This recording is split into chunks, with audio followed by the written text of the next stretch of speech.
Professor Achilles got his education in Erlangen, Germany, but then most of his career is spent in Georgia Tech, where he has been tenured professor for over 35 years.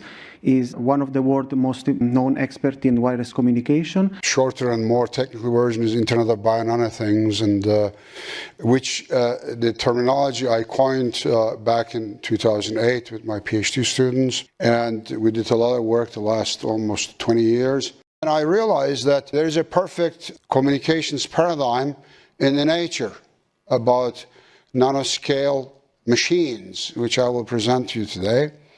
And then we realized that also it's kind of like biology-inspired nanomachines. And then also we said we can also create nanomaterial-based, like graphene or metamaterial-based nanoscale machines. And we look at their communications problems. And so these nanoscale machines in the human body are communicating in the human body. So we published one of the first papers in 2015, and then we continue.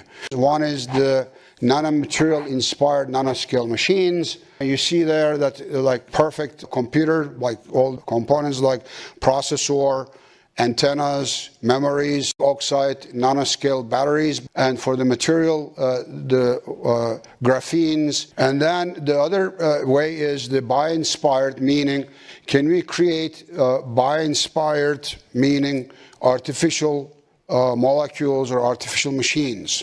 So we will be focusing more on the bio-inspired concepts here. And also, they can communicate, interact, and cooperate with each other. So what we try to do is we try to create this so-called molecular communication theory.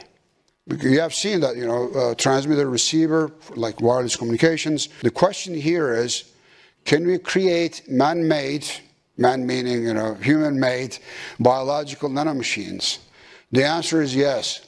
That means we can reprogram these artificial cells and via DNA manipulations, and that's called genetic engineering. They will act like bacteria, and also in the future we will see that neurons and calcium ions and etc. And it will help us for prolonging our lives.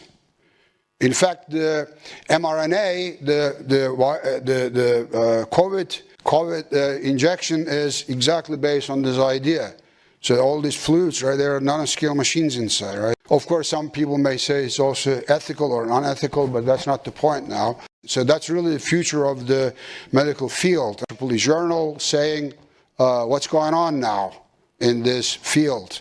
The reason is what happened is 20 years ago when I started this, all this theory was open. So we did all this research, and then many people came later. So what did we learn, from all the studies? And so this is really interesting because this theory that we were trying to establish, it can enable the sensing and control of this information from or inside of the body. It's called synthetic biology. And we are creating these synthetic cells, and we redefine, correct, and control the information flow through these synthetic or artificial cells to enable novel interfaces to the internet, meaning to enable the information getting out of the body and sending to the internet. They genetically program tools from synthetic biology, and then we have molecular communication devices.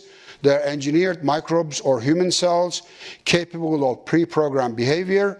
And then at the end, we have a network of these molecular machines, and they communicate with each other. So the project, I called it Panacea. I take the credit for it. Panacea is the remedy for everything. I have many other applications. Another one is for the military, for the US Army. So here's the big concept, Panacea architecture. They will use a gateway, like tattoo type thing, and then it will collect the information from the chemical world. Right? This is the chemical world. And then it will transmit that through the backbone. You will take all these and then convert them into electromagnetic waves, or vice versa. Electromagnetic waves will come. It will be converted into chemical waves, chemical particles, and then will be transmitted to the area that we need to address. and then we will use AI machine learning techniques. We'll download that information from the past about the patient and the new information. The doctor can decide what to do. It can either retransmit signals to the human body and tell to the remorse, do this action, that action. It sounds very science fiction, right? But it's really true.